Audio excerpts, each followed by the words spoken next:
Abra sua Bíblia comigo, por favor, no livro de Marcos.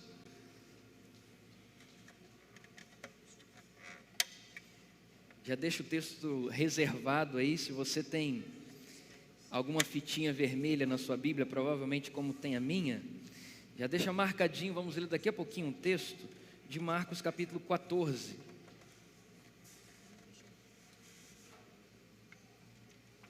Se você tem aí no smartphone também, não há problema, pode abrir o texto.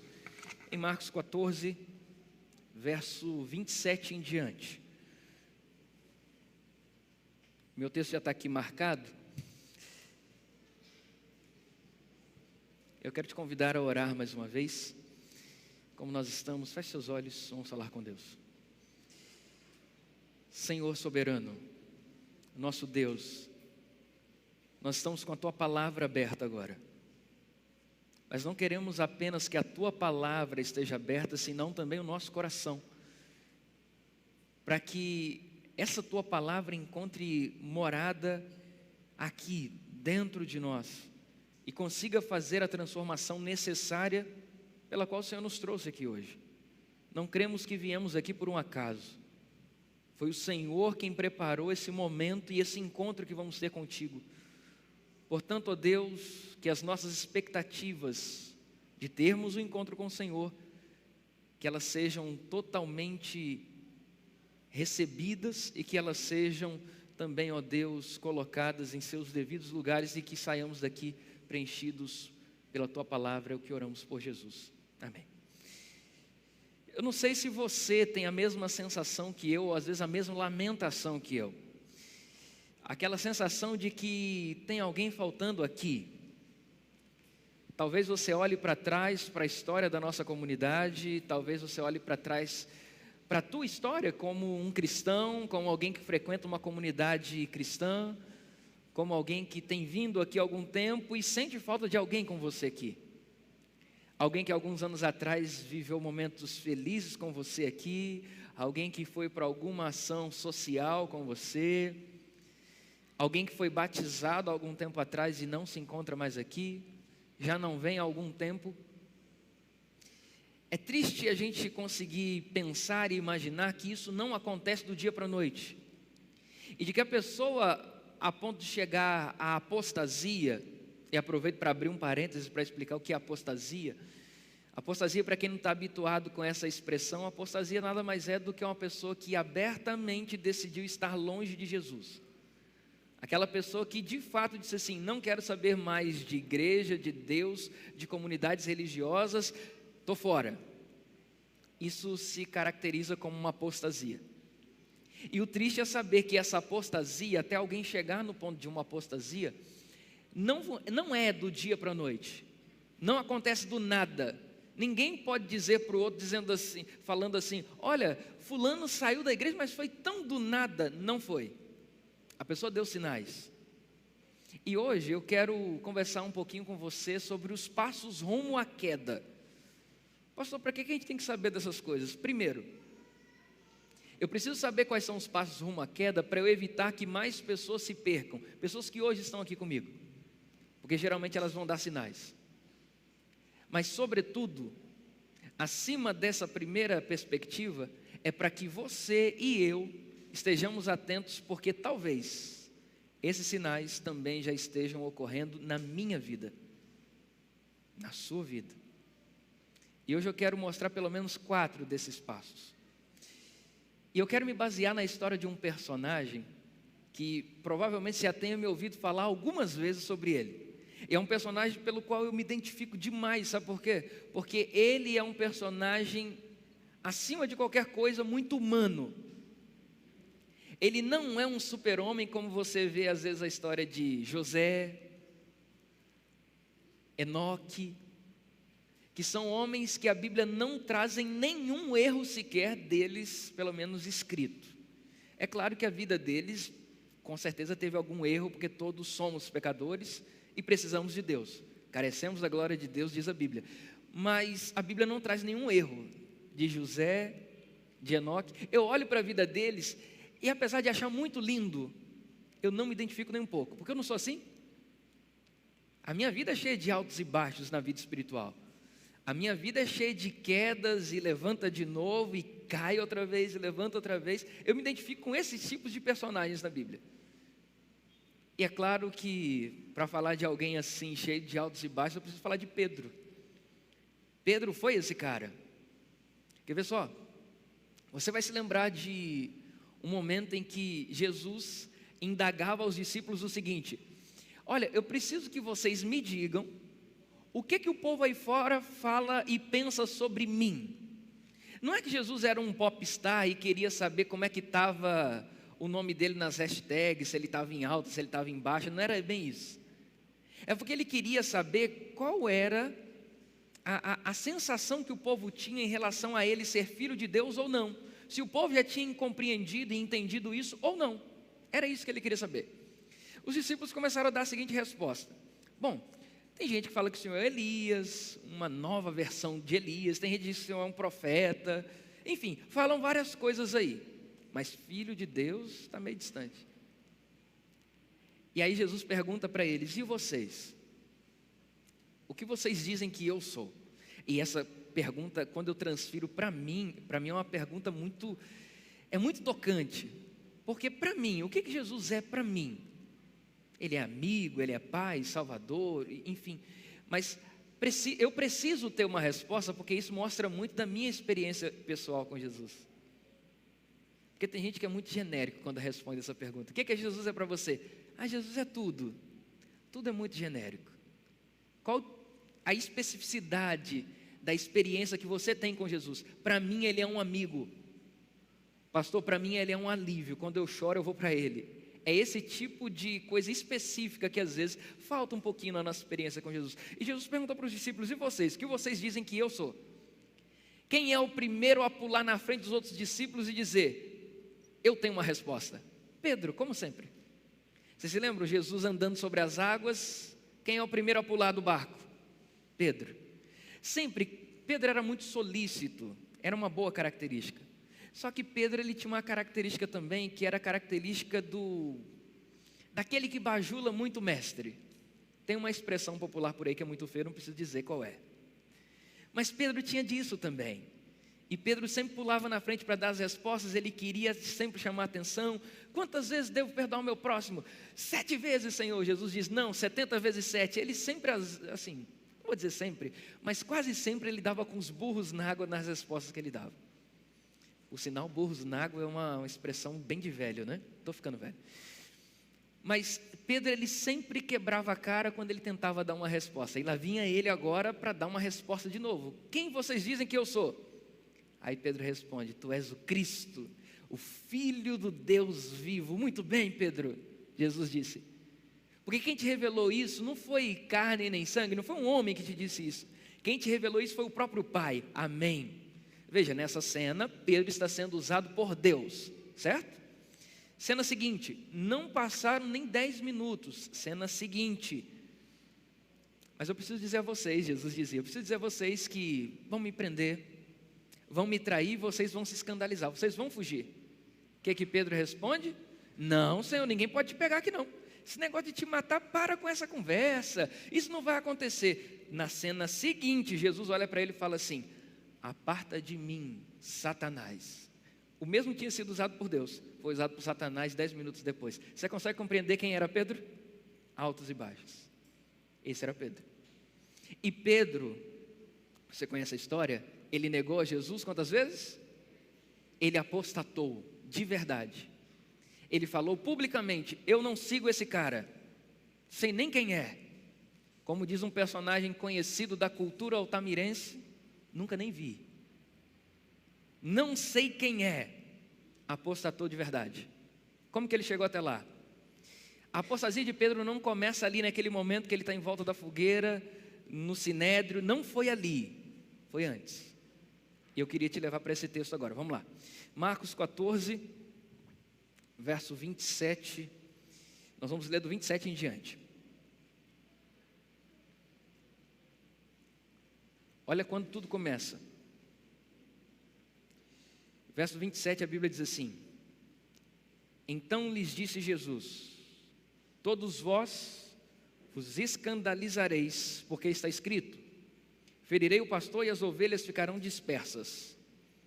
Mas depois da minha ressurreição, irei adiante de vós para a Galiléia. Disse-lhe Pedro: ainda que todos se escandalizem, eu jamais. E escandalizar aqui significa ser pedra de tropeço, tá bom? Respondeu-lhe Jesus: em verdade te digo que hoje, nessa noite, antes que 2 vezes cante o galo, tu me negarás, quantas vezes? 3 vezes. 31, mas ele insistia com mais veemência: ainda que me seja necessário morrer contigo, de nenhum modo te negarei. Assim disseram todos. Primeiro passo de Pedro rumo à apostasia, e que talvez alguém ao teu redor já deu esse passo, ou você está nesse estágio agora. Primeiro estágio: não ouvir a palavra. Não ouvir a palavra. Como assim, pastor? Quem estava falando com Pedro aqui agora? Jesus. Jesus é Deus, certo? Certo. Quem estava falando com Pedro não era só um amigo, era o próprio Deus. Era a palavra do próprio Deus dizendo: vocês vão me abandonar. O que Pedro disse? Não. Pode todo mundo te abandonar, mas eu? Jamais. Primeiro passo de Pedro rumo à queda: não ouvir a palavra de Deus. Deus queira que isso não seja uma realidade, mas talvez eu esteja pregando para alguém aqui que deva estar dando de ombros agora, ou a palavra entrando no ouvido e saindo no outro. Isso é triste. Pessoas que nenhum sermão mexe mais com essa pessoa.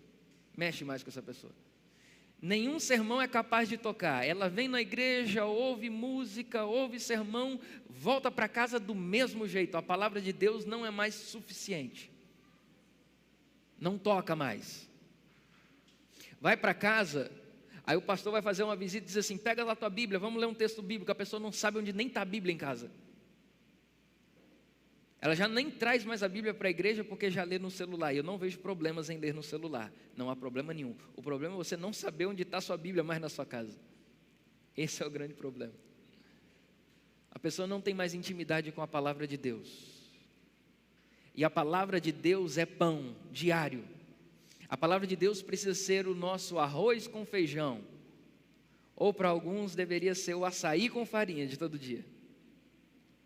Mas deve ser aquela comida que a gente não abre mão de jeito nenhum. É aquela que se você ficar sem, você vai ficar com fome.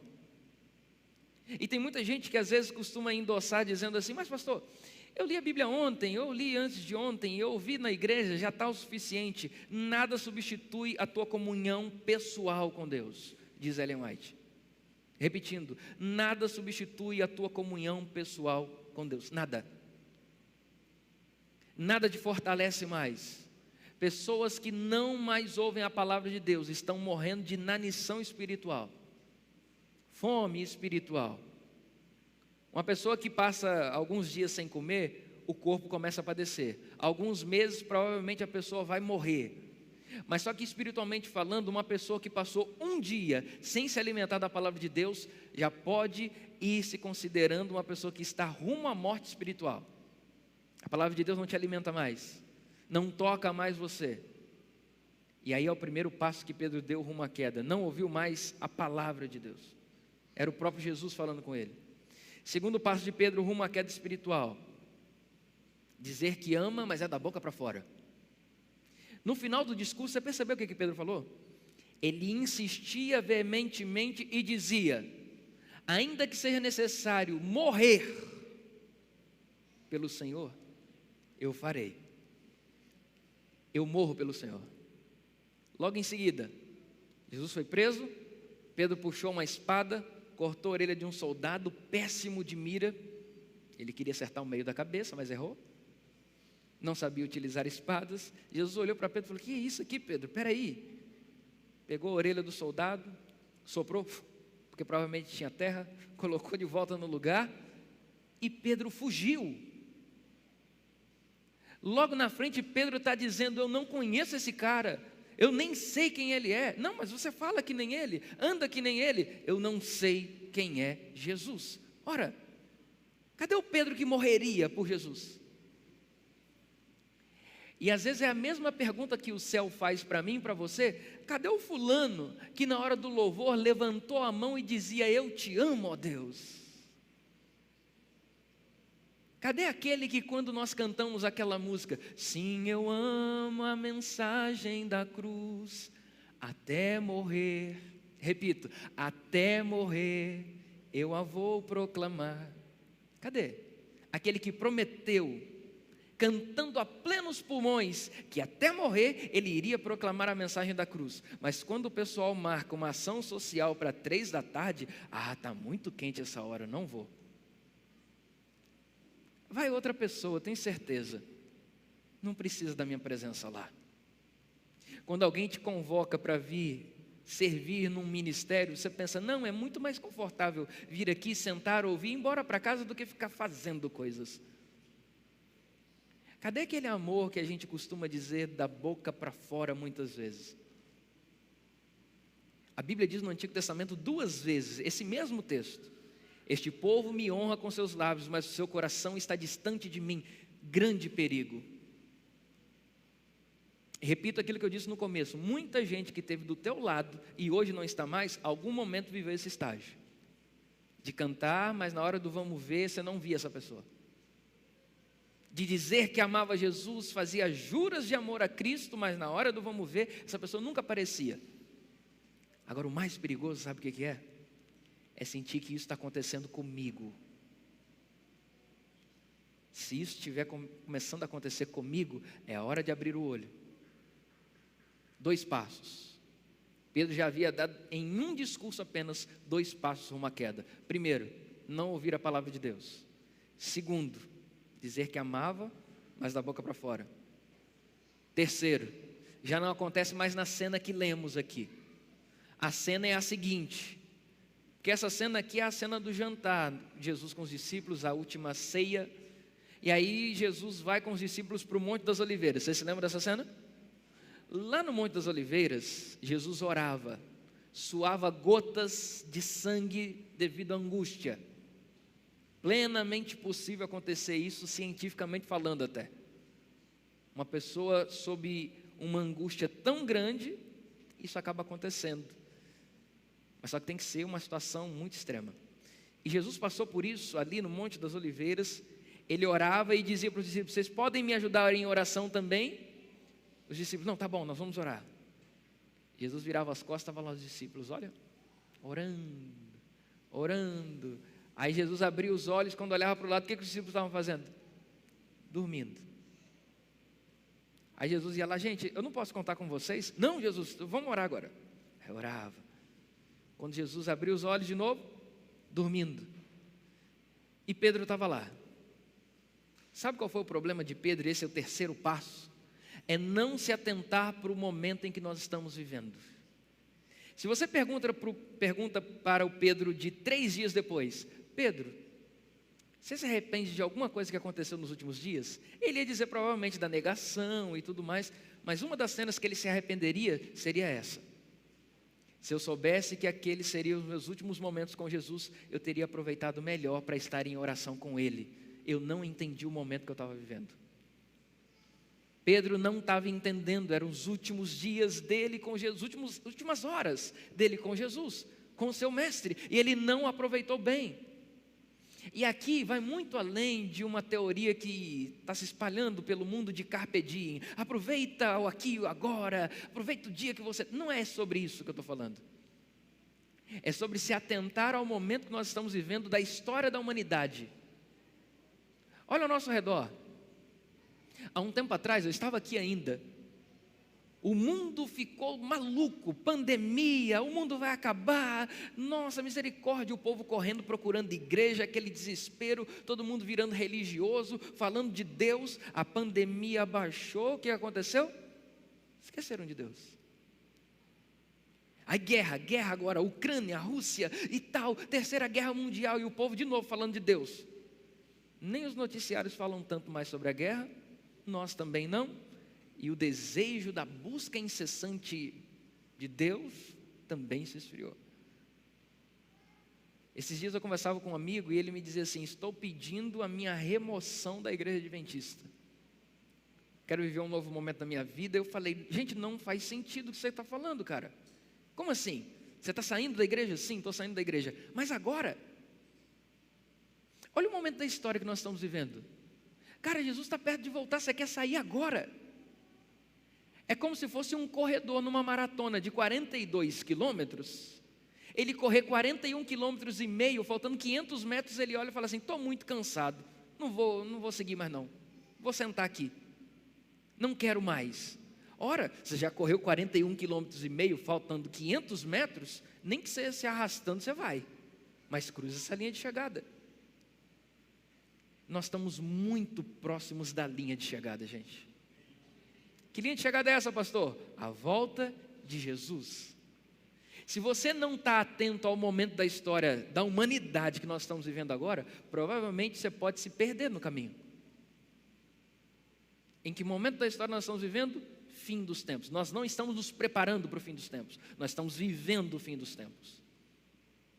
E se eu não fico atento a esse momento que nós estamos vivendo, eu posso tranquilamente dar de ombros para tudo isso e me perder.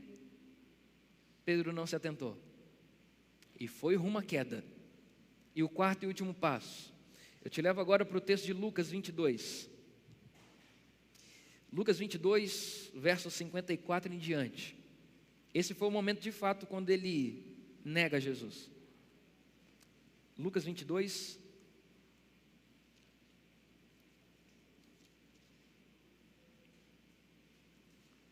nós vamos ler do 54 em diante.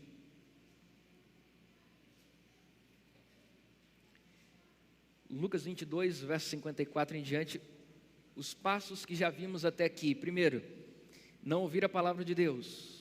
Segundo, dizer que ama, mas ama da boca para fora. O coração está longe.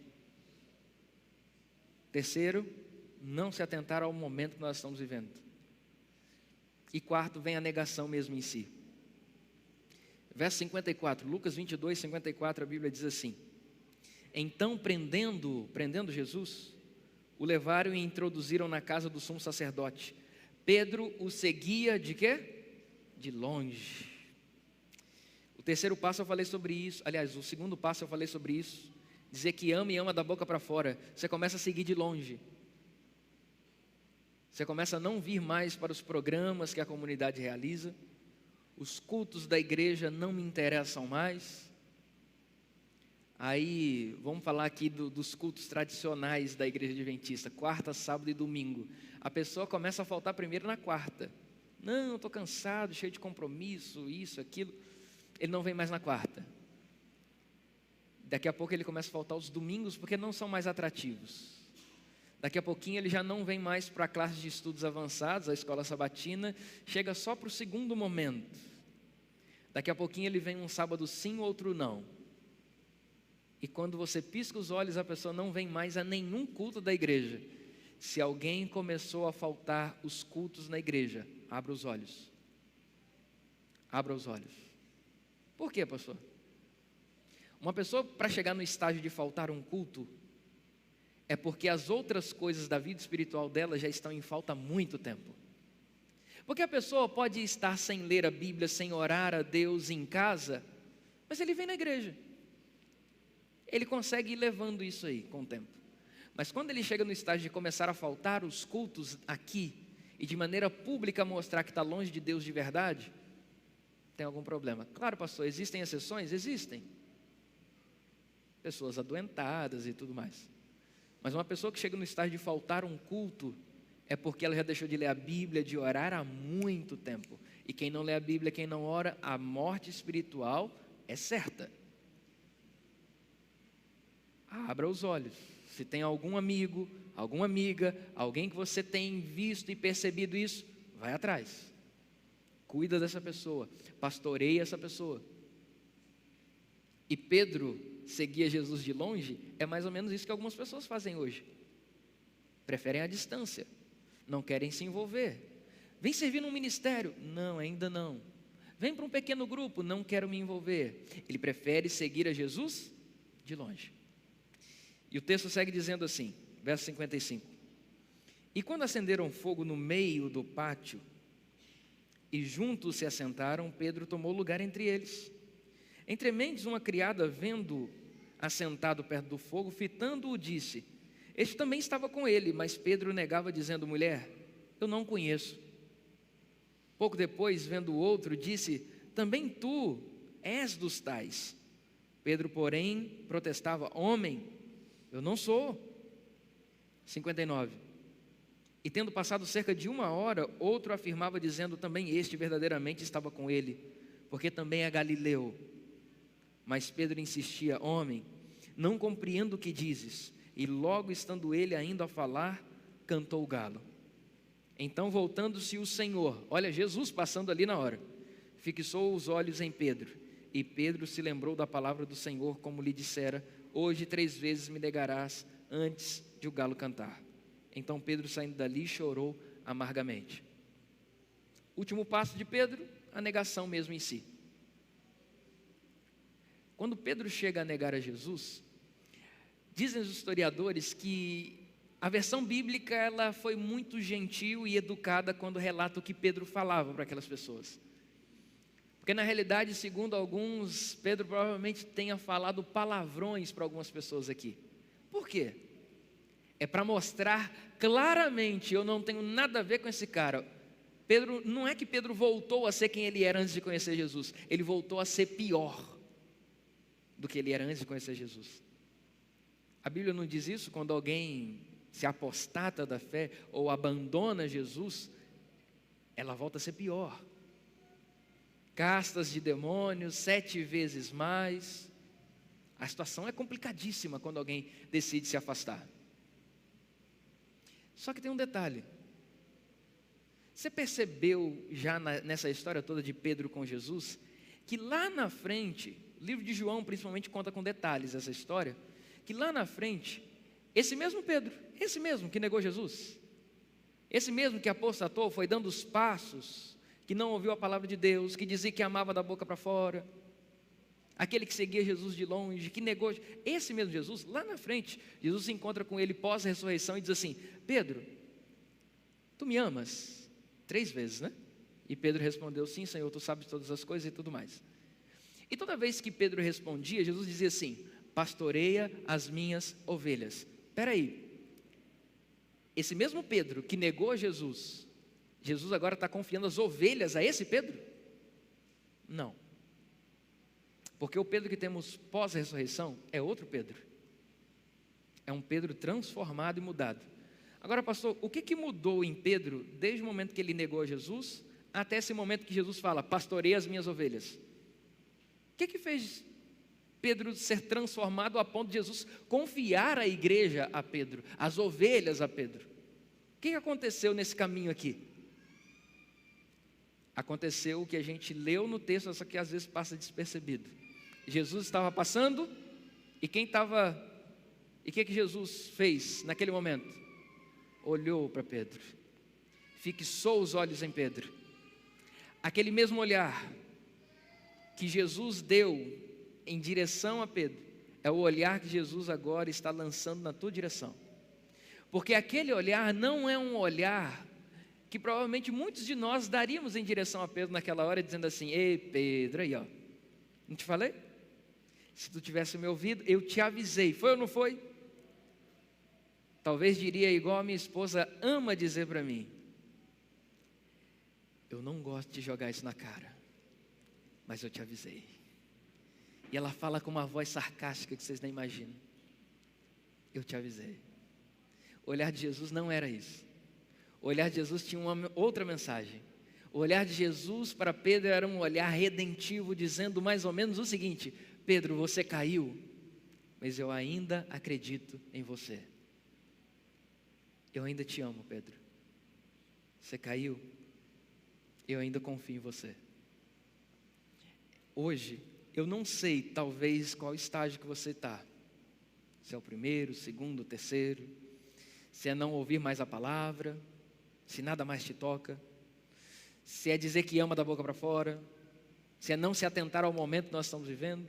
Ou se você de fato chegou até a negar Jesus. Não importa o estágio, grava isso. Não importa qual estágio. Jesus ainda te olha dizendo: eu acredito em você. Eu confio em você. Nós temos um hino no inário que diz: fixa teus olhos no Mestre.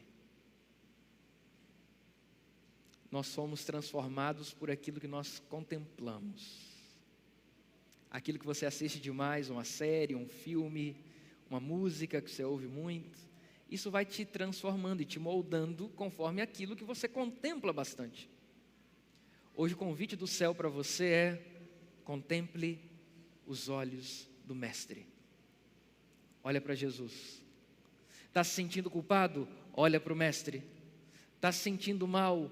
Olha para Jesus. Não se aguenta mais de tanta culpa, tanto erro que cometeu, está arrependido? Olha para Jesus. O olhar dele hoje está na tua direção, para te dizer: meu filho, minha filha, eu ainda te amo.